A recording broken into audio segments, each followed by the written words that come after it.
सत्य नाम को सुमिर के तर गए पतित अनेक, तासे कभी न छाड़िए सत्य नाम की टेक। सत्य नाम लेते रहो, धरे रहो मन धीर, कारज वे ही सारेंगे करुणा सिंध कबीर। प्रातः पूजनीय स्मरणीय बंधनीय।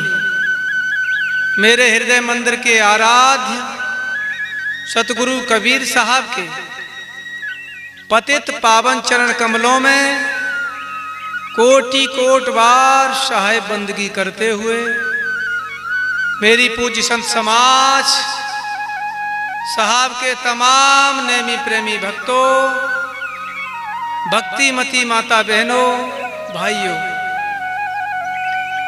आप सबको एक साथ मेरी सप्रेम साहेब बंदगी।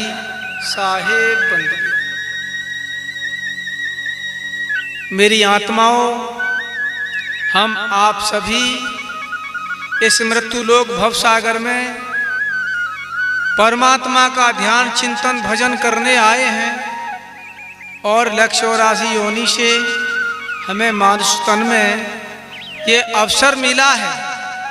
बड़े भाग्य से, बड़े भाग्य मानुष तन पावा और सुर दुर्लभ जन ग्रंथन गावा।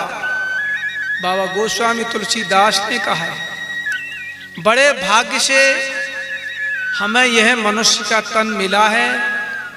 अहो भाग्य से जन्म जन्मों का हमारा पुण्य उदय हुआ है, तब हमें मनुष्य का स्वरूप मिला है। परमात्मा ने अपना निज स्वरूप दिया है, अपना निज घर दिया है। और वो क्यों दिया है? इसलिए कि तू अपने परमात्मा को पहचान कर अपने सत्यलोक सचखंड अपने मालिक में जाकर लीन हो जा। अपनी आत्मा परमात्मा में एक मेख कर ले। इसलिए हमें मनुष्य का स्वरूप दिया है। लेकिन हम क्या करते हैं? हम क्या करते हैं? परमात्मा का ध्यान नहीं करते, प्रभु का ध्यान नहीं करते। मंदिर भी जाते हैं, तीर्थ यात्रा भी जाते हैं, हरिद्वार जाते हैं, गोदावरी जाते हैं, काशी जाते हैं, तमाम तीर्थ यात्राओं को जाते हैं। लेकिन भगवान के दर्शन करने जाते हैं और करके क्या आते हैं पता है? हम आप सभी मंदिर में बैठी हुई मानचित्र, एक मूर्ति जो पत्थर की होती है, उसका दर्शन करके वापस चले आते हैं। और उसी मूर्ति में भगवान को समझ बैठे हैं। साहब ने इस पर कहा है कि मूर्ति में भगवान है। अरे इंसान, मैंने तो देखा है कि एक देवी का दरबार लगा था और देवी के दरबार में तमाम भीड़ हो रही थी।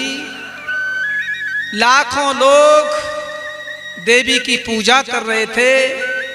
कोई ध्वजा चढ़ा रहा है, कोई नारियल चढ़ा रहा है, तमाम पूजा अर्चना कर रहे हैं। सतगुरु कबीर साहब खड़े खड़े वहां देख रहे थे।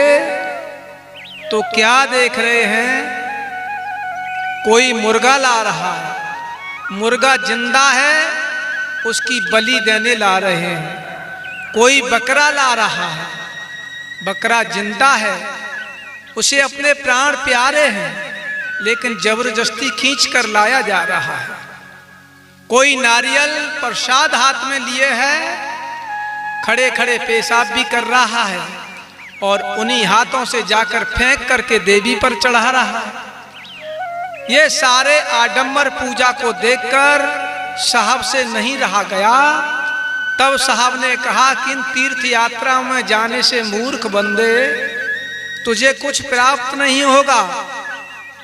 पत्थर पूजे हरि मिले तो मैं पूजू पहाड़, जासे तो चाखी भली पीस खाए संसार। अरे बाबरे मानवा,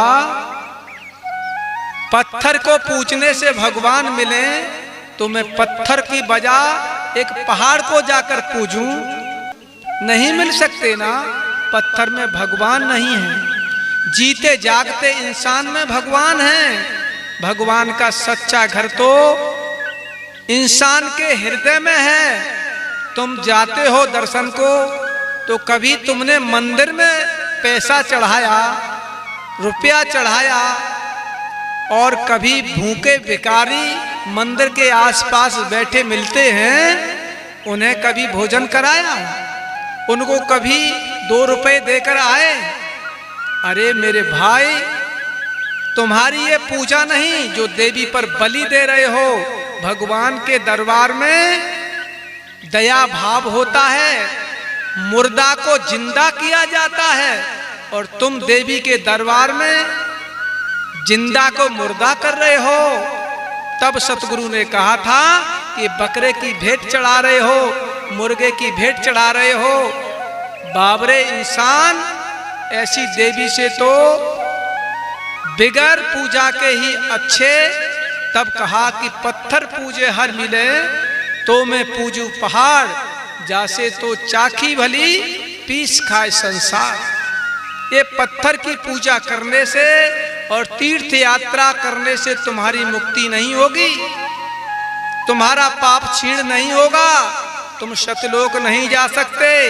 कितने भी धाम, कितने भी गुरुद्वारे, कहीं भी चले जाओ, मुक्ति का एक ही मार्ग है, केवल और केवल सतगुरु के श्री चरणों में सुरत को साधना और साहब के चरणों में साहब की ओर अपने सारे मनन इंद्रियों को कंट्रोल करके ध्यान करना। लेकिन होता क्या है, सूरत फंसी संसार में, सूरत फंसी संसार में, तासे पर गई दूर, ताए उलट सुमिरन करो आठों पैर हजूर। तुम्हारी सुरती देवी देवता आडंबर में भटक गई है, इसे वापिस करो और साहब में लीन हो जाओ, क्योंकि परमात्मा में लीन हो जाओगे तो तुम्हें मुक्ति मिल जाएगी। क्योंकि सुरती की दिशा पर मुक्ति है, सुरती की दिशा पर मुक्ति है, आशा जहां बासा। देखिए, एक दृष्टांत है, 2 भाई थे, दोनों भाई बहुत ही प्रेम भाव के साथ रहते थे। दोनों सगे भाई थे, दोनों भाई एक साथ खाना खाते थे, एक साथ बैठते थे, एक साथ सोते थे, और जो भी करते थे एक साथ करते थे, लेकिन काम कुछ अलग अलग था। बड़ा भाई तो मंदिर का पुजारी था, वो मंदिर में रोजाना पूजा करता था, ठाकुर जी को नहवाता था और प्रतिमाओं को रोजाना नहा धुआ करके घंटा शंख झांझ आज बजाता था, हनुमान चालीसा का पाठ भी करता था।